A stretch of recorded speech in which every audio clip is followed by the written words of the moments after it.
വേദിയിൽ പടിയിറങ്ങുമെങ്കിലും മനസ്സിൽ കലയോട് അടങ്ങാത്ത ദാഹമാണ് ദേവനന്ദനയ്ക്ക്. വിവിധ ഇനങ്ങളിലായി കഴിഞ്ഞ കാലങ്ങളിൽ നിറസാന്നിധ്യമായിരുന്നു ഈ മലപ്പുറംകാരി. ഫാഷനും പ്രൊഫഷനും ഒരുപോലെ കൊണ്ടുപോകുമെന്ന ദൃഢപ്രതിജ്ഞയുമായാണ് ദേവനന്ദ കലോത്സവ വേദിയെ വിട്ടുപിരിയുന്നത്.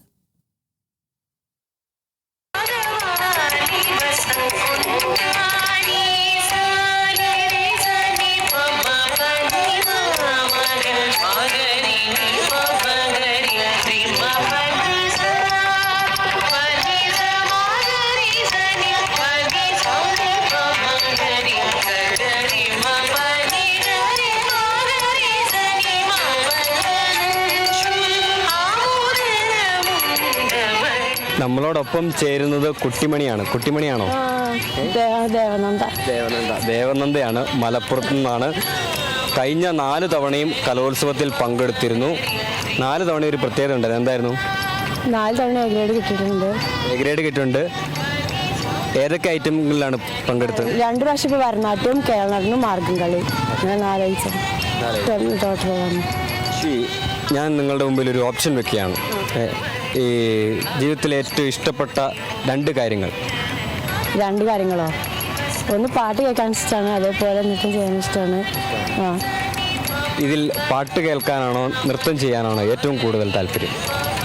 പാട്ട് കേൾക്കാനായിരിക്കും. പാട്ട് കേൾക്കാൻ നല്ല ഇഷ്ടമാണ്. നൃത്തം ചെയ്യാനും ഇഷ്ടമാണ്. 2 ഇഷ്ടമാണ്. പാട്ട് പാടുവോ? ഇല്ല, പാട്ട് പാടില്ല, പക്ഷെ കേൾക്കാൻ നല്ല ഇഷ്ടമാണ്. ഇഷ്ടപ്പെട്ട ഗായകനാണ്? ഇഷ്ടപ്പെട്ട ഗായകൻ A.R. റഹ്മാന്റെ സോങ്സ് ഒക്കെ ഇഷ്ടമാണ്. അർജിത് സിംഗിന്റെ ഇഷ്ടമാണ്. അങ്ങനെ. ഇപ്പൊ എത്രയിലാണ് പഠിക്കുന്നത്? +2 പഠിക്കും. അപ്പോൾ ഒരു സങ്കടം കൂടിയല്ലേ ഈ കലോത്സവ വേദി എന്ന് പറയുന്നത്? ലാസ്റ്റത്തെ കലോത്സവമാണ്, കഴിഞ്ഞു. സന്തോഷമാണ്, സങ്കടമാണ്. നന്നായി ചെയ്യാൻ പറ്റി. വേദി ഒന്നിൽ ചെയ്യണം എന്നുള്ളത് എൻ്റെ ഒരു ആഗ്രഹമായിരുന്നു.